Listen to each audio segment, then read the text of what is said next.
অসুস্থ মানুষ হতে পারে। অসুস্থ হলে এই মানুষ কিভাবে সুস্থ হবে সেটাও আল্লাহ তাআলা ব্যবস্থা করে দিয়েছে। আজকে ডাক্তারের তো কোনো অভাব নাই, ঠিক কিনা? প্রতিটা জায়গায় ডাক্তার রয়েছে। এই সমস্ত ডাক্তাররা দেশ থেকে বিদেশ থেকে বিভিন্ন ডিগ্রি নিয়ে আসছে।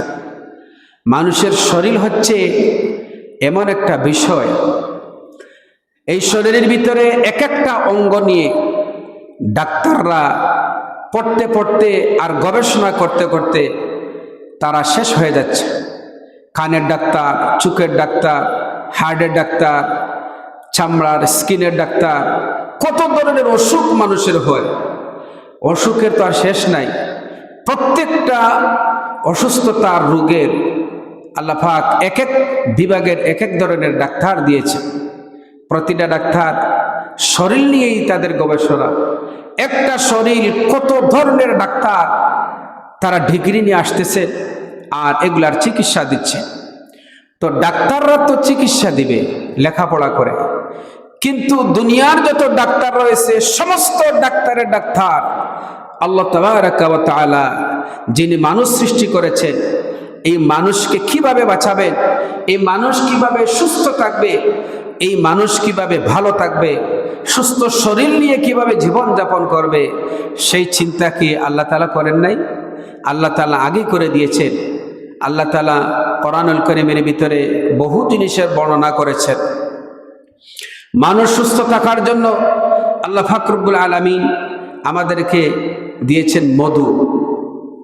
মধু, সূরা নাহল, মৌচাক, মৌমাছি। মৌমাছি বিভিন্ন ফুল থেকে মধু আহরণ করে, মৌচাকে মধু জমা করে। এই মধুটা হচ্ছে মানুষের জন্য শেফা, মানুষের জন্য ঔষধ। আমরা অনেক জিনিস খাই, ডাক্তারের কাছে যাই ঔষধ খাই, কিন্তু মধু যে আল্লাহ পাক তার বান্দার জন্য শেফা দিয়েছেন, বান্দার জন্য উপকারী হিসাবে দিয়েছেন, আজকে আমরা সেটা জেনেও আজকে আমরা মধু খাই না, মধু ব্যবহার করি না। যারা সবসময় মধু খাবে শারীরিক সুস্থতা তারা পাবে। মধুর ভিতরে প্রত্যেকটা ভিটামিন এই মধুর ভিতরে রয়েছে। এই জন্য আমরা স্বাস্থ্য সচেতন হতে হবে, আমরা এগুলাকে জানতে হবে। এরপরে আল্লাহ পাক রব্বুল আলামিন দিয়েছেন দুধ।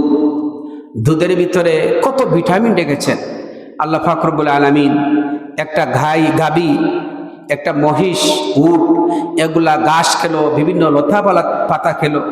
এগুলা খাবার পরে ঘাস, লতা পাতা, এই সমস্ত জিনিসকে আল্লাহ পাক রব্বুল আলামিন আল্লাহ তাআলা এগুলার ভিতরে এগুলাকে রিফাইন করে আবার একদিকে দুধ আসতেছে, আরেকদিকে আপনার গোবর, এগুলা আরেক রাস্তা দিয়ে চলে যাচ্ছে। সুবহানাল্লাহ। এই যে দুধ, এটা আমাদের জন্য বিরাট বড় একটা ঔষধ। আজকে আমরা দুধ মানুষেরা খায় না, ঠিক কিনা ভাই?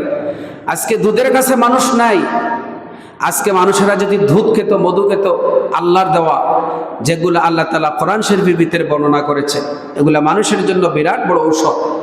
শুধু তাই না, কোরআন শরীফের ভিতরে মানুষের সুস্থতার জন্য, মানুষ যাতে তার শারীরিক সুস্থতা থাকে, এই জন্য আল্লাহ পাক কোরআনুল কারীমের ভিতরে কত ধরনের ফলের কথা বলেছেন। আঙ্গুরের কথা বলেছেন, আনারের কথা বলেছেন, ডুমুরের কথা বলেছেন, খেজুরের কথা বলেছেন, বড়ই, কলা, শাক সবজি, এমন কোন জিনিস নাই। আমরা যে পেঁয়াজ খাই, রসুন খাই, মশলা মশলা, বিভিন্ন ধরনের মশলা, এগুলো সব কোরআন শরীফের ভিতরে আছে। এগুলো আমরা তেলাওয়াত করি না, আমরা পড়ি না, গবেষণা করি না, এই জন্য আমরা এগুলা পাই না। ভাইরা আমার, আল্লাহ পাক রব্বুল আলামিন মানুষকে তৈরি করেছেন, এই মানুষের সুস্থতা কিভাবে আসবে? মানুষ যদি সুস্থ না থাকে, মানুষের শরীর যদি ভালো না থাকে, এই মানুষ আল্লাহ পাকের গোলামি করতে পারবে না, ইবাদত বندگی করতে পারবে না। এই জন্য মানুষের সুস্থতার দরকার। আল্লাহ পাক রব্বুল আলামিন মানুষের সুস্থতার জন্য, মানুষের শরীরকে ভালো রাখার জন্য আল্লাহ পাক রব্বুল আলামিন কোরআন শরীফের ভিতরে দুইটা ফলের কথা বলেছেন। আল্লাহ পাক রব্বুল আলামিন বলেন, ওয়াত-তিনি ওয়াজ-যাইতুন ওয়া তুরি সিনিন। সূরা 3 এর শুরুতে আল্লাহ পাক রব্বুল আলামিন তিন এবং জৈতুন ফলের কথা বলেছেন। এই দুইটা ফল যদি মানুষ খাইতে পারে, যদি ব্যবহার করতে পারে, তাহলে আল্লাহ পাক রব্বুল আলামিন মানুষের শারীরিক সুস্থতা দান করবেন। বলেন সুবহানাল্লাহ। মানুষের সুস্থতা দান করবেন। তিন এবং জৈতুন যদি